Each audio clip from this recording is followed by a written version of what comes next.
होता। इसका कारण क्या है?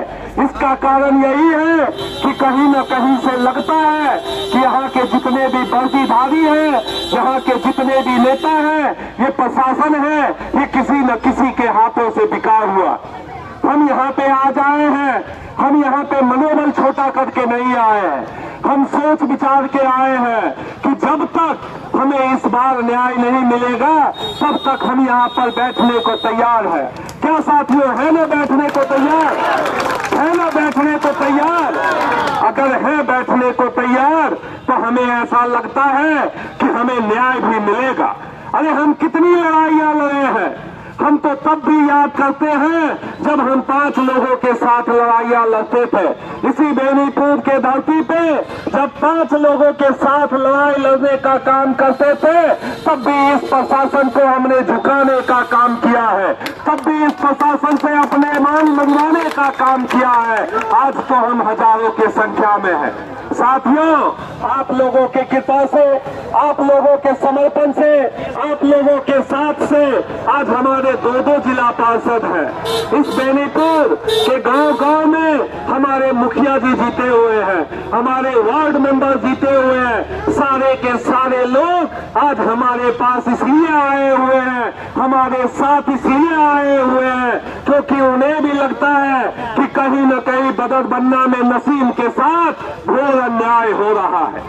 अभी सागर जी कह रहे थे कि हिंदुस्तान की कहीं से कहीं पहली घटना होगी जिसमें पुलिस प्रशासन ने नहीं अपराधियों को पकड़ा, आम जनता नौजवानों ने अपराधियों को पकड़ा। ये तो पुलिस प्रशासन के लिए शर्म की बात है। पुलिस प्रशासन को दूर कर मर जाना चाहिए कि अगर वो जनता के लिए यहाँ पर आए हैं तो नेताओं की चमचागिरी क्यों कर रहे हैं।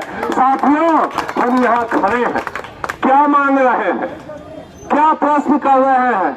प्रश्न कर रहे हैं कि एक नौजवान की जो हत्या हुई है उस हत्यारा को फांसी की सजा हो, उस हत्यारा को न्यायालय सजा दे, उसे गिरफ्तार करे। यही मांग रहे हैं ना? यही प्रश्न हमारा है ना?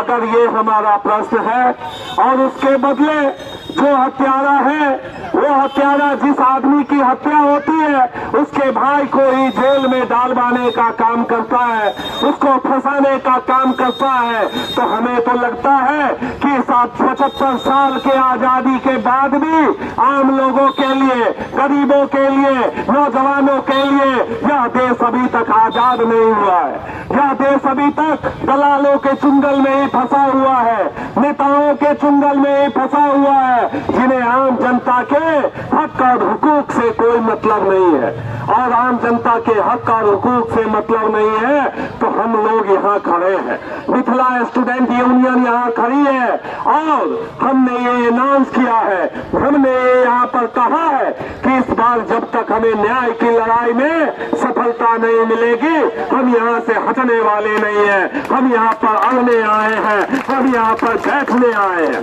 साथियों, में घबराना नहीं है। हमने कई बार पुलिस प्रशासन से जब न्याय की लड़ाइयां देखी है तो देखा है उनका रूप रंग, वो ऐसे ही चले जाते हैं, वो ऐसे ही अपना रंग रूप दिखाते हैं, क्योंकि वो आपकी पुलिस नहीं है, वो नेताओं की पुलिस है, वो सफेद पोशों की पुलिस है, वो दलालों की पुलिस है। इस पुलिस को हम आम जनता की पुलिस बनाने के लिए आए हैं। साथियों, आज हम यहाँ जब आए हैं तो बस 2 प्रश्न कर रहे हैं। पहला प्रश्न कि नसीम के जो हत्यारे हैं उन्हें न्यायालय का गुहार जो लगाना है वो लगाने का काम करे, और दूसरा प्रश्न कि उसके भाई को जो फंसाने का लगातार काम किया जा रहा है, उस गांव के नवयुवकों को फंसाने का काम किया जा रहा है, नौजवानों को फंसाने का काम किया जा रहा है, हम आज उसके खिलाफ